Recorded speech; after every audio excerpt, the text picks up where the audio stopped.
Ladies and gentlemen, today our guest comes from very humble and difficult beginnings. He was a high school dropout who overcame incredible odds and actually created a life that most people dream of.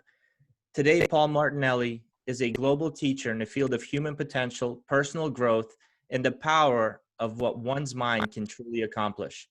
He's built several multi-million-dollar businesses, including the John Maxwell team, where he grew the company from a few hundred members to tens of thousands of members in a few short years. Paul is number 2 on the Global Gurus World's Top 30 Coaches list for 2020. And by the way, I took a look at that list. Number 17 is Tony Robbins. Along with being a mentor to thousands of people, Paul created the Empowered Living community on Facebook, which has almost 2.2 million people as its members. In addition, Paul wrote the missing chapters and epilogue to Think and Grow Rich, which I cannot wait to dive into. Paul's my mentor and is the reason why my life tremendously improved. And I'm just touring with excitement to have Paul on the show. Paul, welcome. This is surreal to me.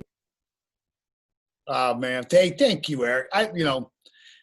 I've been blessed to kind of have a front row seat in kind of your life and your growth, and it's just been awesome. And I am so glad that you jumped in and decided to do a podcast. The world needs your voice. It needs your expertise and your training, and I'm honored that you would have me on as a guest. Wow, thank you so much. So right now, people look at you, you're on, top of the world with global gurus. You're traveling all over the world, teaching principles and teaching people to think differently about themselves. And we'll learn more about that.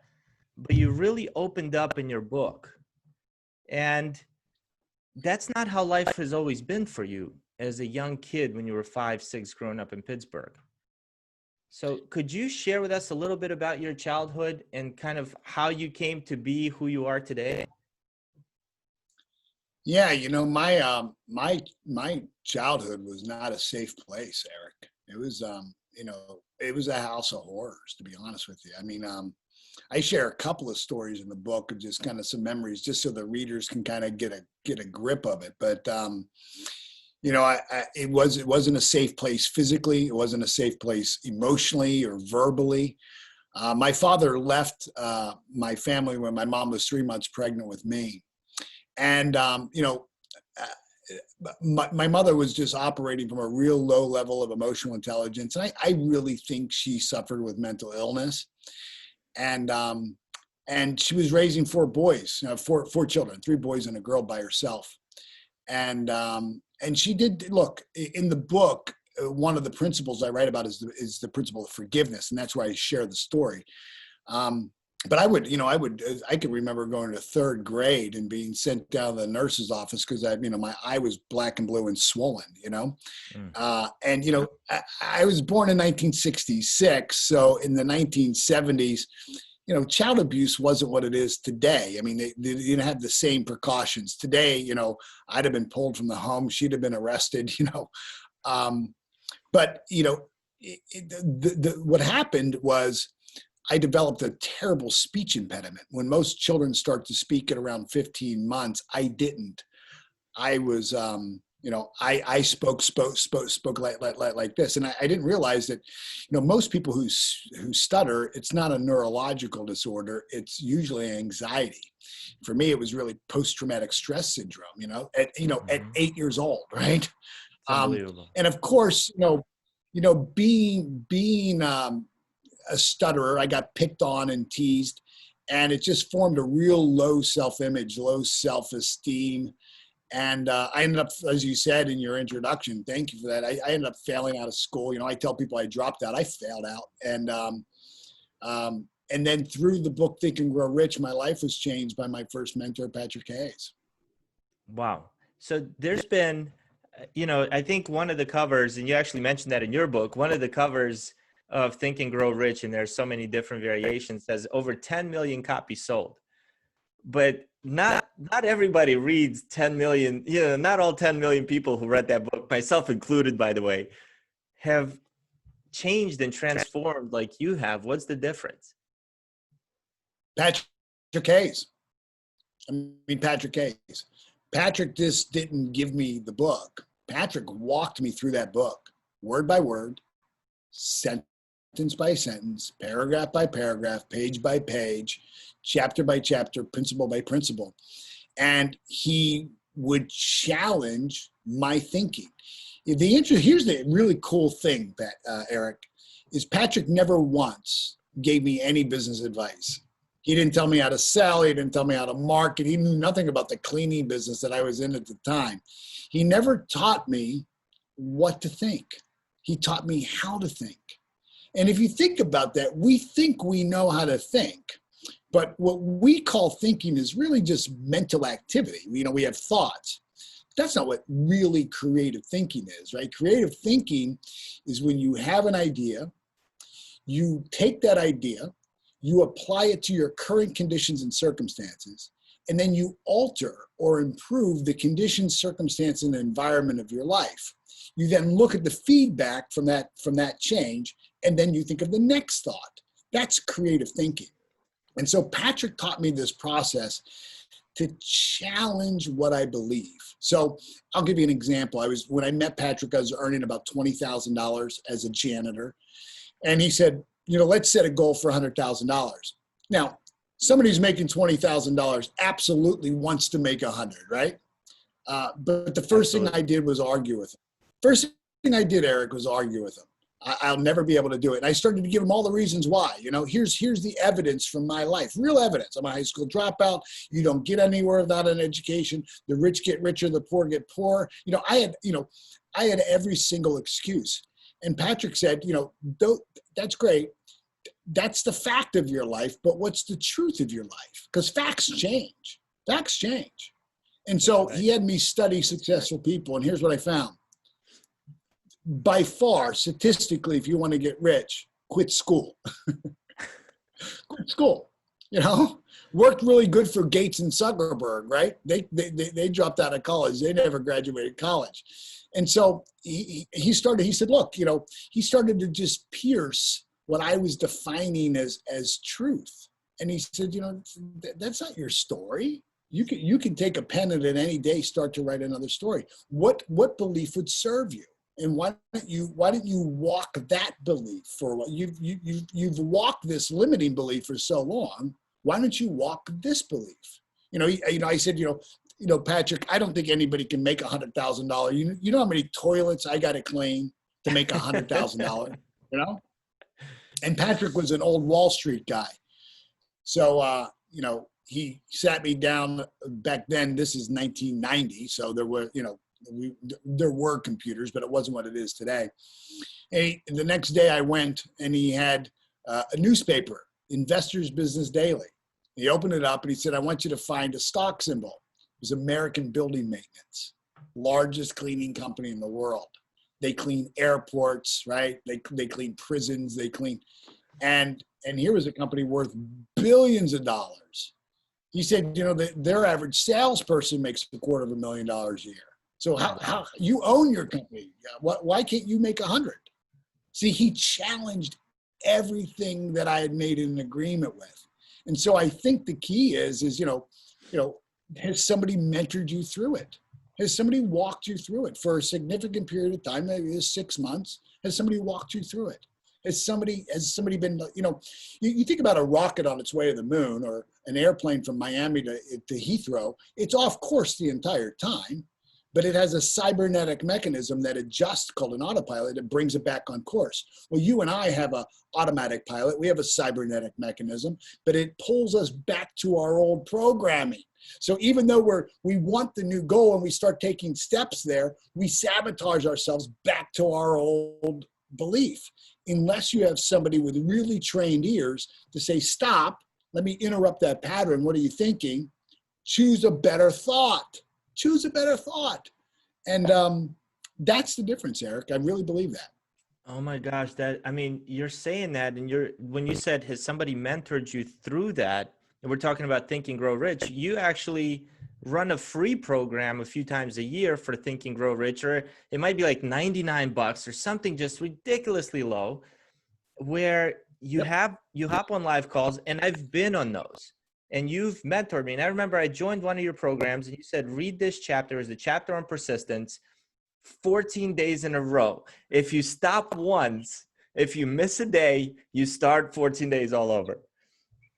And so I've done that yet, and I've seen some results yet. I haven't seen your result. So I'm guessing my ship is not heading in the right direction still, but it's so subtle, Paul. Well, it might be. It is so. Look, it's our subconscious mind. Our old programming is so cunning that what it does is it uses logic against us. And if you think about what is logic, your logic is based on what you believe. Our beliefs are based on our evaluation of things. And so if we'll reevaluate things, then our beliefs can change. But if we don't, if we're not guided through that process of how do you reevaluate things? What did Wayne Dyer said? He said, when you change the way you look at things, the things you look at change. So we have to change our perspective. We have to change our thinking when we're looking at it. It's very hard to do yourself. It's very hard to do yourself. Now, you get some result for sure through a big study, and I thank you for mentioning it. I mean, I put hundreds of thousands of people through free studies. I give the course away and then tell people if you want lifetime access, buy it for $99. And it's like 16 hours of me, direct to camera teaching the course. I mean, it's packed full of content. And that's great. And yet, if information changed everybody's life, everybody would be skinny, rich, and happy, right? Having someone one-on-one, when I'm mentoring somebody, I do probably 30 minutes every 2 weeks. Just 30 minutes every 2 weeks. It's a drop-in call. And just ask, 4 or 5 questions is all I need to ask. And I can just hear where their thinking is. And it's just, boop. Just write the course a little bit and then go a little further. Write the course. And when I'm mentoring somebody, my goal is to double their income. That's my goal. I don't take on clients if I don't think I can help them double their income. So they have to have some kind of, existing business, right? Or Right. at least a plan to get going and the willingness to do it. But if they've got an existing business or the willingness to get one going, if they'll do what I'll share with them to do, the way I tell them to do it. Now, oftentimes what I tell them to do doesn't make any sense to them. Because here's what happens. When you're working towards a goal and you get this new idea comes in your mind, this new idea does not fit your current puzzle piece, right? You're building a puzzle, you get this new piece, it doesn't fit. Well, of course it doesn't fit. It's a different puzzle piece. Take the old puzzle, throw it away. This is the new corner piece. You're starting a whole new puzzle. It's a whole new dream. And so what people try to do is they try to take a new dream and make it somehow fit into their existing life. No, the old you must die for a new birth. What did Paul teach in Romans? It's a transformation of your mind. It's a transformation of your mind. Transformation doesn't mean you change some of the things. It means you change everything. And I've just found that most people don't know how to do it and or are unwilling to do it. So when did you meet Patrick, by the way? I met Patrick in 1991. I walked in cold calling to clean his office. Honest to God. And I know this story, but you literally bought a bucket, some spray, and you would go and just start cleaning people's stuff and say, hey, I can do the whole thing for you. I think that's like the best thing ever. I love it. It was killer. I had a process for cold calling that would kill anybody. I would go up to some, in Florida, there's all strip malls, right? Everything's a strip mall. Yeah. And so I would walk up and I would just take a bucket of soapy water and I would just start splashing it on their windows. I would never walk in the door and I would just start cleaning their windows. Right. And, by the time I was done, I'd have, everybody in the office looking at who is this maniac cleaning the window, and they would come out and say, hey, stop, we didn't hire you to clean your windows. They said, oh, I know I'm cleaning them for free. And you're cleaning for free. I said, well, how would you ever hire me to clean the inside if you haven't seen what I could do on the outside? If I can do this for your windows, imagine what I can do for your toilets and your desks and everything else. It was the greatest cold call hustle in the world because people saw that I was willing to do it, And I said, look, if you've got a cleaning company, if you've got a cleaning company, they were here this week and they left your business with these filthy windows, it's a disgrace. You should fire them. How could any professional cleaning person walk out of your office and leave your windows a filthy mess? It's the first thing your client sees. It was a great, but I was willing to think outside that box, you know? That's great. And did you take those principles, and that's why you kind of start, once people come into the Paul Martinelli universe, usually it's because you're giving them a ton of valuable stuff for free. I mean, I've benefited from so much of your valuable free stuff. I almost feel like I owe you money at the end of it. In fact, I have a model. Again, it makes no sense. I give everything I do for free. I teach everything I teach. I teach for free. And then I give people an opportunity to buy it. So, but I teach it, Think and Grow Rich, 16 chapters. I teach a chapter a day. Each teaching's an hour. And most people try to keep up, and they can't keep up, but they want to keep up. I keep the lesson live for 48 hours to give them time. And then I just make an offer and say, look, if you don't want to rush through, if you want lifetime access, pay $100 for it. That's all. Pay $100 and you get 16 hours of great content. I mean, are you going to get one idea worth $100? Come on. It's, yes. It's a no-brainer.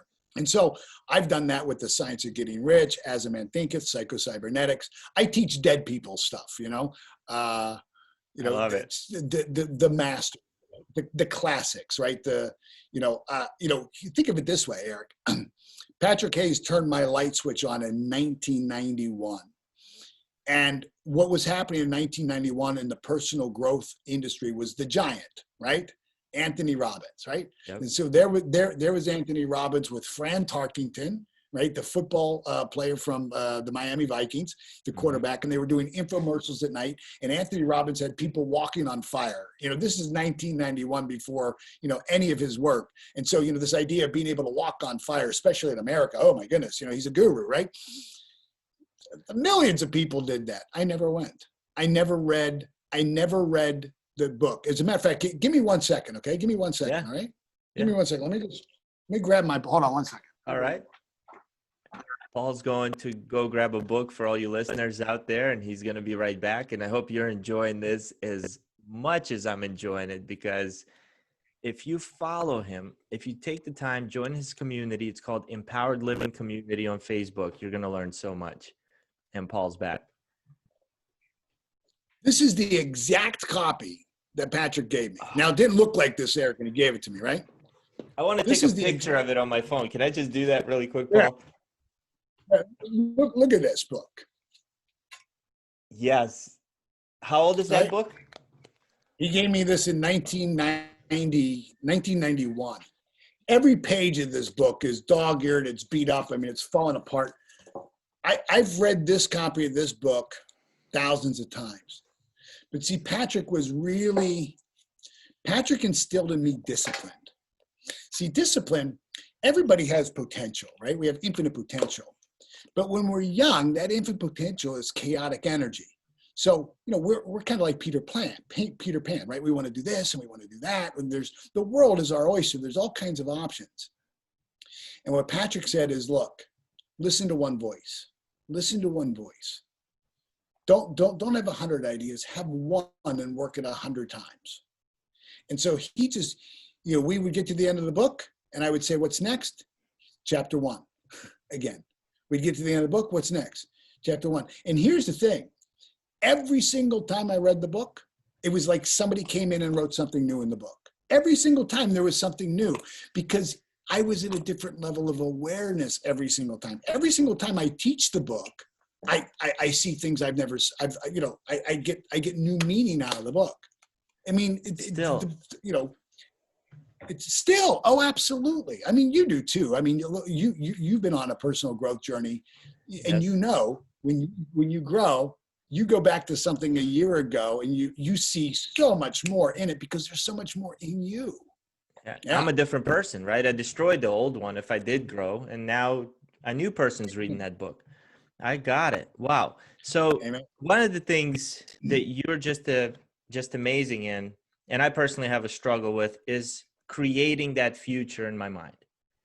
And a lot of people I talk to feel the same way.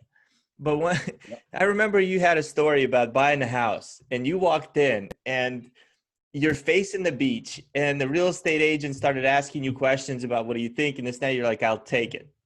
And they're like, well, you haven't seen the rest of the house. Can you share that story? I just love it. I had been, in the cleaning business, I had been cleaning, estates on the ocean. I live in Palm Beach County. So Jupiter Island is the wealthiest zip code in the United States. Celine Dion, Tiger Woods, Justin Bieber, Bill Gates all live on the island. And at my cleaning company, we used to do commercial cleaning for the pressure cleaning, the window cleaning. We did residential carpet cleaning. So I'd been inside those estates, and for years, I had built an image in my mind of one day I was going to live on the ocean. And so I started to journal what it would look like, what it would feel like. What would I really want? And I call it Any Given Tuesday. So I must have written this, I don't know, hundreds of times, just Any Given Tuesday. So what was my day like? So I'm writing about the future in present tense, because the part of your mind you're working with is the subconscious mind, which is deductive. Your subconscious mind has no ability to reject an idea or to distinguish a real idea from a fake idea. So this is why when you watch the movie Jaws, you jump, right? When the shark comes, you're not in the water. Why are you jumping, right? This is why when we watch a suspense movie, we get scared. Why are you scared? You're in a movie. What are you scared about? No, you should be. Because when you get emotionally involved, the subconscious mind actually puts you in that. It's like when you see somebody bite a lemon, your mouth waters. You're not eating a lemon, but everything gets triggered in real time. The real physiology actually gets experienced. So you actually feel it. You actually believe it. It becomes your truth. And so I got in the habit of writing every single day that I lived my life. I lived that future life.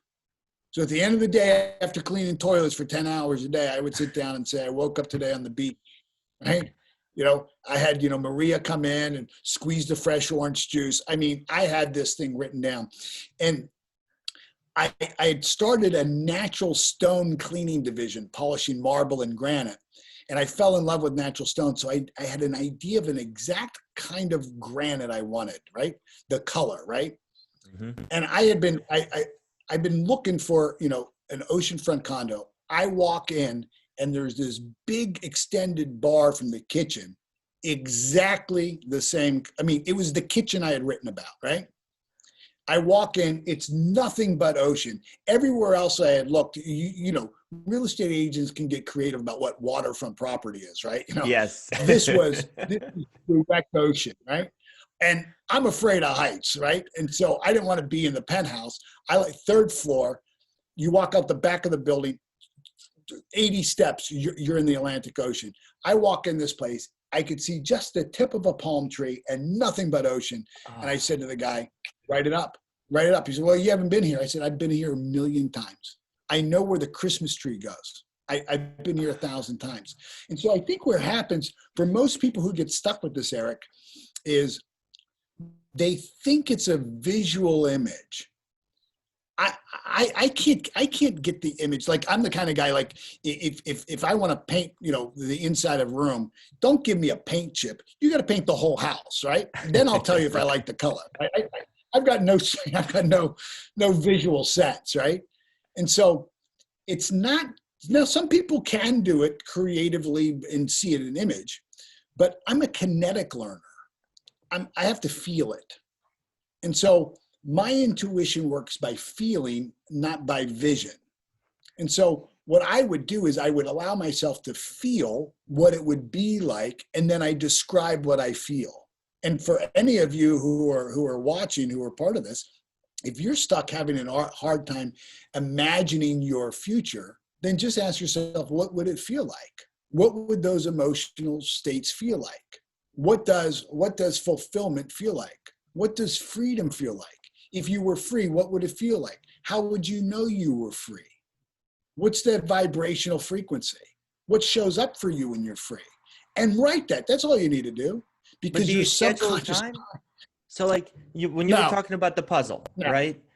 This is a new puzzle. If Yep. I've never written before, and by the way, because of you, here's my journal, right here.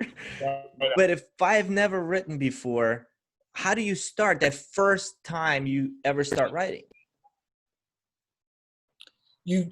For me, it's just the Buddhist religion refers to this as the jumping monkeys, right? Right. So, we get distracted whenever we go to write. So write in questions. Write in questions. What do I want? What would I love? What would really excite me? And as you're doing that, the idea will come in that says, don't forget to do the laundry. Don't forget to clean the car.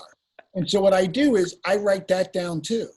Don't forget to do the, okay, because what I want to do, all I want to do is clear that energy. Okay, great, right? Because in the absence of direction, your subconscious mind will give you 1,000 things to worry about and think about. You'll never stop worrying, right? That's the power of anxiety, right? Once you start worrying, it's a slippery slope.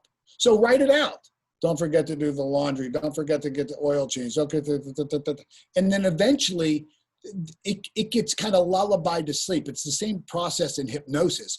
When a hypnotherapist is putting you under induction, they have you count backwards from 99, and you don't make it past 83 because your mind gets bored and just kind of lullabies asleep, which then allows the hypnotherapist to go in and put the suggestion in your subconscious mind, which again is deductive, has no ability to reject an idea and accepts everything as truth. Whereas your conscious mind evaluates everything, right? Your conscious mind is alert and do I trust him? Do I not trust him? Should I? Shouldn't I? Right? And evaluates everything and pushes back. Your subconscious mind is deductive. If you ever seen like a mom or dad feed a baby, right? It's hysterical. I'm at an airport. Mom's got the little baby, right? She's got a little jar and she's going like this. Open up, right? And the little baby's like watching the spoon, right? Right? And in she goes, right? I look around, everybody in the first class lounge is going like this. They're opening their mouth and she's going, everybody's watching. We're all intrigued with this, right? We're all watching the baby. We're all going to see, is she going to hit the goal? What's going to happen? And everybody in the first class lounge is going, like their babies too. It's deductive. It just automatically shows up, and that's the power of it. So it doesn't take a lot. If you can put this in your mind for 3, 4, 5 minutes a day, the idea here is making it. He says, as he writes in the book, I believe it's in the chapter on desire, he said, the dominating thoughts of their mind, it's the dominating thought of your mind, became magnetized and so powerful that they could literally, he's talking about Edison, Ford, Rockefeller, Alexander Graham Bell. He said the dominating thought of success and achievement was so powerful, it became magnetized to the degree that they could attract, manifest, or create anything they wanted in their life, here's the catcher, without violating the rights of other people. In other words, they didn't have to steal it, they didn't have to break the law.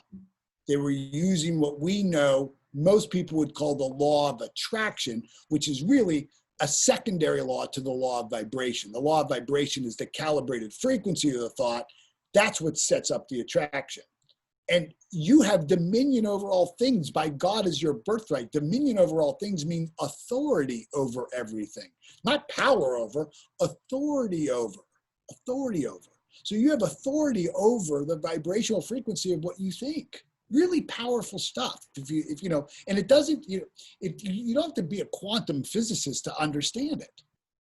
It's such powerful stuff. How do you apply that to business? So leaders are listening, they're leading sales teams, they're leading organizations. How do they apply what you're talking about? Creating that vision, seeing it, vibrating at a higher level. Well, let's understand a person who, let's say a salesperson who's, earning $100,000 a year. They're not earning $100,000 a year because that's what they want. They're earning it because they're not aware of how to make $200,000 a year, right? So So one true. shift in their awareness, off they go, right? So it's about how do we shift our awareness? And the way you shift your awareness is first, look at what you're currently aware of. How much of your potential are you aware of? Most salespeople, the average sales team will have a national sales contest where they're going to send maybe 10 of their reps off to Hawaii, right? For some, the top performers. They can book the plane tickets in January because they know who's going to win, because most people never change. And so I think what we want to do is if we're a leading sales team, is we want to look at, first off, where are we? Let's take real good inventory. Where are we? What's working? What's not working? For the love of God, let's stop doing what's not working. Almost any organization, if they just forget doing new things, if they just stopped doing what doesn't work, they grow, right? You look at people who are operating on systems and processes that are failing, and you say, why do you do it this way? Well, that's the way we've always done it. Like sheep to slaughter. That's it. Why are you doing it? Because this is the most effective, efficient way to do it? No, we're doing it because that's the way we've always done it. Monkey see, monkey do, right? And so what I found is if you can get a salesperson to at least entertain the consideration that they could double their income. Could it be possible? And if it were possible, what would be one thing you would do? I ask everybody when I'm teaching, public seminars around the world, how many of you would like to double your income? Everybody's hand goes up. Of course it does. It's an IQ test. Who doesn't want to double their income? And then I ask them this, how many believe that, through our thought, we manifest our lives? Everybody's hand goes up. Great. When was the last time you sat down every day for 5 minutes a day with one of these, with a pen, for 90 days in a row and thought to yourself, how do I do it? When was the last time you set aside just 5 minutes to think about ways that you could for 90 days in a row? Nobody's hand goes up. You know why? Because they don't even get the idea, because they don't believe it's possible. If you believed it was possible, you'd do it. Belief drives behavior. And so what I do is when I'm working with somebody one-on-one is I identify just 2 or 3 habits, just 2 or 3 habits. Let's stop doing things that don't work, and let's just find 2 or 3 habits and let's implement them. That's all.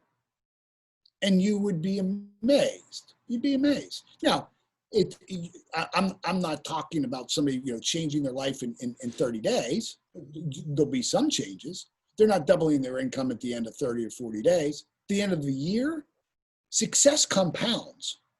Awareness compounds. And the beautiful thing about awareness is once it's expanded, you never go back to it. I used to do roofing work for $4.10 an hour. I'll never do work for $4.10 an hour. Why? Not that I'm too prideful. I'm aware that I don't have to. So you do it for free now.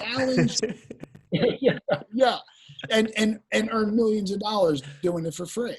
Yes. It's a really cool pattern, I love when you it. can do it. And it's a really cool thing. And so, and again, it's coming from that, I have a belief mindset of abundance. And so I'm happily, when I have 50,000 people register for a Think and Grow Rich, at $99, I don't know, maybe 4,000 or 5,000 people will buy the program for $100, which tells you that 45,000 people didn't buy it, which amazes me. But they didn't buy it, and that's okay. God bless. I'm okay. I'm happy they got it, because you know what? If it helps them 3 years from now, I know what I'm doing is I'm planting the seed. It's the law of gender, right? There's 7 laws that govern the way that we think and behave, and that's the law of gender. It's the law of incubation. So, I understand that, it's going to take time. And so if I can just work with somebody for 6 months and just identify 2 or 3 habits and just keep them on track with the thinking patterns that support it, with a very clear vision of what they want, sky's the limit. Works every time. Sounds so simple. And it is. And you know what? You know what? Tell me something magnificent that isn't. I mean, the snow falling on top of a hill, beautiful and magnificent, yes or no? Beautiful. Yes. Ever sit in a valley and look up at the top of a mountain, how beautiful it is? Very. Did the snow effort to get there? Ever go up to upstate New York in the wintertime or in the fall and see the change in the colors? Are the trees struggling? No, but it's magnificent, isn't it? Ever see the waves of an ocean? Right? Effortless. It should be simple. If it's not simple, you're doing it wrong. If you're struggling and pushing and efforting, listen, force negates. If I hold my hand up and you put yours up and you put yours hand against mine, without me saying a word, the first thing you will do is push against me.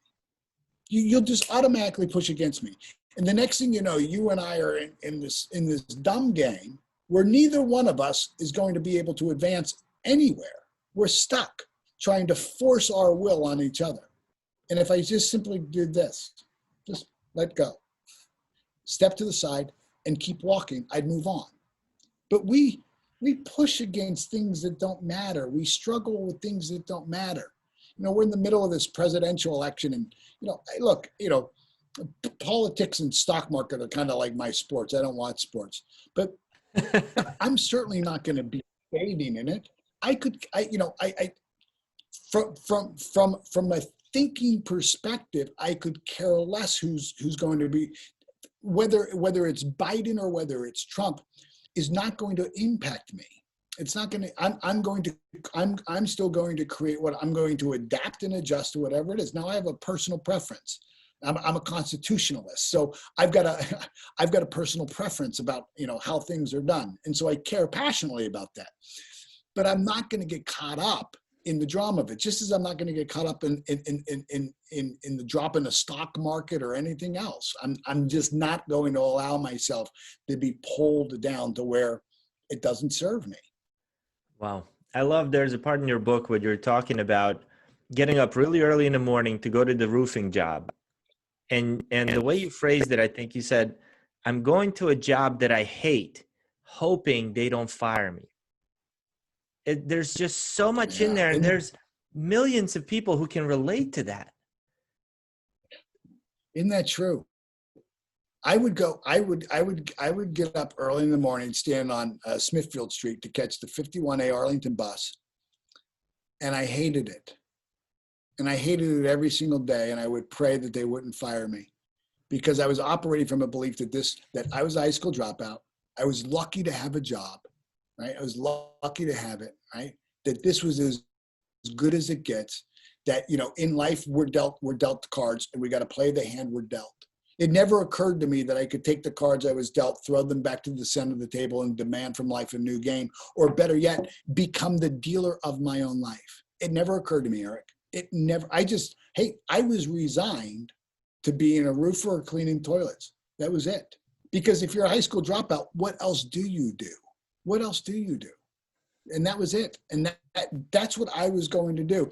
When I told my family that I was going to start a cleaning company, it was Thanksgiving Day. I'm Italian. My grandmother, everybody's around the table. We're eating, and I make this announcement that I'm going to quit the roofing job and I'm going to start a commercial cleaning company. Everybody's fork dropped at the same time. Are you crazy? Are you nuts? My brother, PhD in engineering. What do you know? What do you know about business? My other brother, a microbiologist, University of Pittsburgh. Do you remember what your room looked like when you were growing up? I mean, because they have an image of limitation. They wanted more for me. And the first thing they did, as I was talking about a hope and a dream, was kill it. That was the best they could do for me. These were my partners in belief. We got to be real careful about who we surround ourselves with, my friend, because unknowingly people kill our dreams. Unknowingly. Look, people can kill your dreams. You're talking about your dream and they go, that's it. That's it. Sometimes that's all it takes to kill somebody's dream.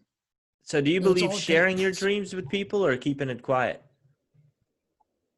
Oh, I think you got to keep it really quiet, unless you've got, you got to have, a really good mentor or coach. I believe you share with them. In inner circle or mastermind group, you share it with them. But you got to share it with people who have a level of awareness like you do, to protect it and guard it for them. It's a cherished thing. It's a, thoughts are real things. They're real things. And, most people who will fight for the right for life will abort dreams like nothing. Paul, I was coaching somebody 2 weeks ago. He's a very successful general manager, a very successful store. In the last, I think, 4 months, they're hitting record numbers like the store has never hit amidst COVID. And we started talking about his future goals. And he said something he's never told me before. I've been his coach for over a year. And I said, why is it that we've been together for over a year and this is the first time I'm hearing about this is something that you're interested in doing? And he said, I didn't think it was possible. I didn't think I could accomplish it. So I just never set it as a goal. And you have this philosophy on goal setting versus goal achieving that I think is just so unique. Are you able to share that with us? I know we have about 10 minutes or so. Yeah, sure. First off, we have to understand that any goal, dream, or idea that you have conscious awareness of, you can absolutely manifest. Period. End of story. It's governed by law. In fact, the whole universe would collapse if you weren't fully resourced to bring it forward. It's governed by the law of polarity or the law of opposites. And so what happens is when we become aware of an idea, again, what most of us do is we think of the idea and then we think of all the reasons why we can't do it. Well, if you're 100% sure that you could never be able to reach that goal or that it's not possible, the only way you could be 100% sure that you can't, the only way is if there was in equal measure a part of you that knew you could. I'll give you an example. Right now, you're in a room, right? Right. And you're in the room. You're 100% sure you're in the room, right? Correct. Okay. What makes you 100% sure that you're in a room is not the walls, it's not the ceiling, it's not the floor. What makes you 100% sure that you're in a room is that you are 100% sure that there's an outside. If you were only 50% sure that there was an outside, you would only be 50% sure that you were inside. You can't have one without the other. It's impossible. So when your coaching client says, I don't think it's possible, you should open up the champagne and say, great, now we know for sure it's possible. Now, the trick is how do we access the part of us that knows? This was the work of Carl Jung, where he said, until you make the unconscious conscious, it directs your life and you call it fate. How do we make the unconscious, that which we are not aware of, the resources, talents, ability, and potential within us, how do we bring that above the noise of our limiting self-belief and our programmed behavior patterns? How do we do that? How do we access that? And I found that when most people set goals, the reason they don't achieve those goals is they made one of 5 mistakes when they set the goal. It's not that they didn't have the skill, talent, ability, potential, money, time, resources. It had nothing to do with it. Things don't, you and I both have been mentored by John Maxwell. Things don't end badly. They start badly. And so for most people, when we set goals, we make one of these 5 mistakes. And there's a difference between setting a goal and goal achievement. Goal setting is an intellectual process, meaning you're going to use one of 6 intellectual faculties. We've been gifted with 6 intellect, just as we've been given 5 senses, we have 6 intellectual faculties. In the book, Think and Grow Rich, Napoleon Hill said that he came to the conclusion, he's talking about Edison, Ford, Rockefeller, Alexander Graham Bell, right?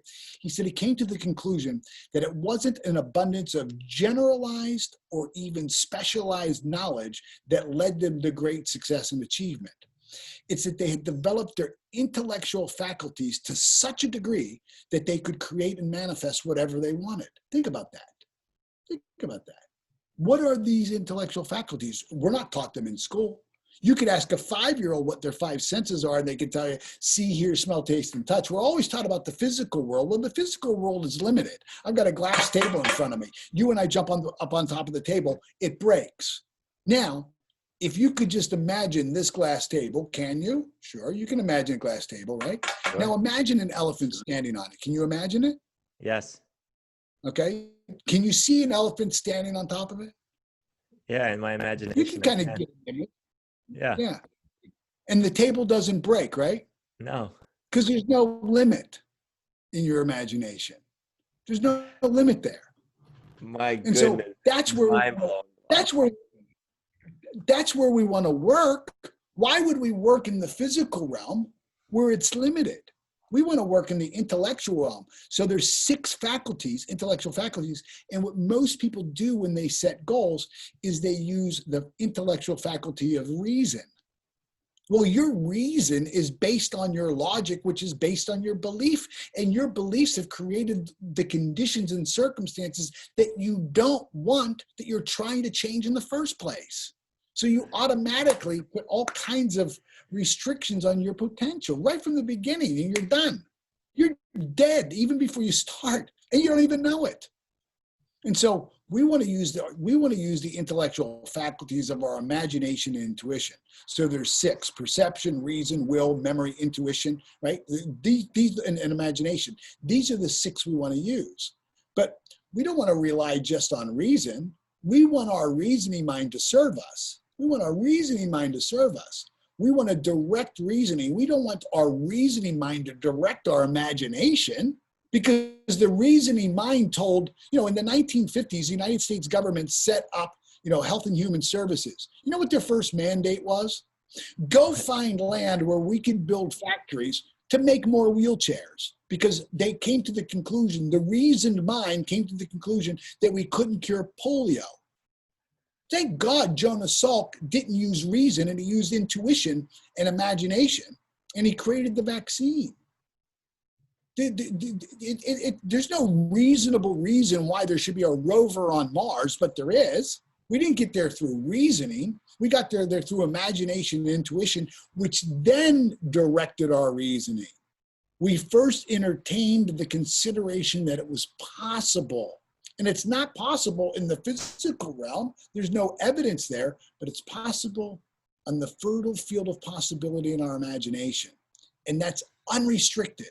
And like faith, you and I have both been given equal measure, equal access. Most of us haven't used our imagination correctly since we were in the sandbox, right? Now what we do is we imagine all the worst case scenarios, and we hire consultants to come in and tell us everything that could go wrong. Do it all the time. So true. And so goal setting is this intellectual process. Goal achieving is a lawful process. When we understand the 7 laws of thought, there are 7 laws that govern the way that we think, behave, and create. The word is praxis. Praxis is the congruence between what we think and believe and what we actually do, right? What we actually do. Not what we say we believe, what we really do, when there's an integrity between the two.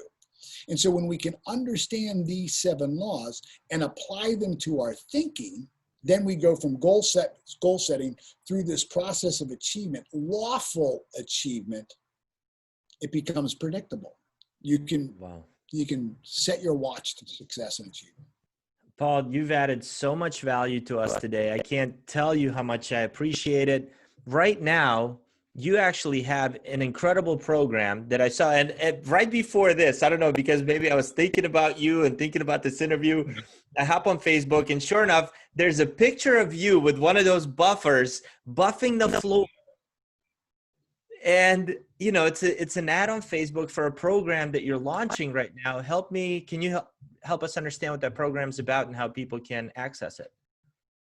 Yeah, thanks, Eric. It's the first time I've created a digital product in a long time, a true product. Most of what I do is programs, you know, where I do teaching through a program. This is actually a product. It's a digital product. I sat down about 18 months ago, and I thought about, you know, what changed my life. I kind of timelined my life, and when I was done, because I teach like you do, you probably write in lessons, right? You probably see everything as a teaching opportunity, right? I really do. And so do I. You really do. I mean, you process through lessons. I know you do, because you're a successful coach and you're a successful trainer. So we think that way. And so I started to write, you know, what happened in my life. And next thing I know, I had, I don't know, 9 hours of direct to camera teaching. And I hired my friend Andrew Manzano, who is the best in the world. And he shot this on 3 camera, you know, 4K, of me just teaching all the laws, all the intellectual faculties, all the 5 mistakes in goal setting, everything.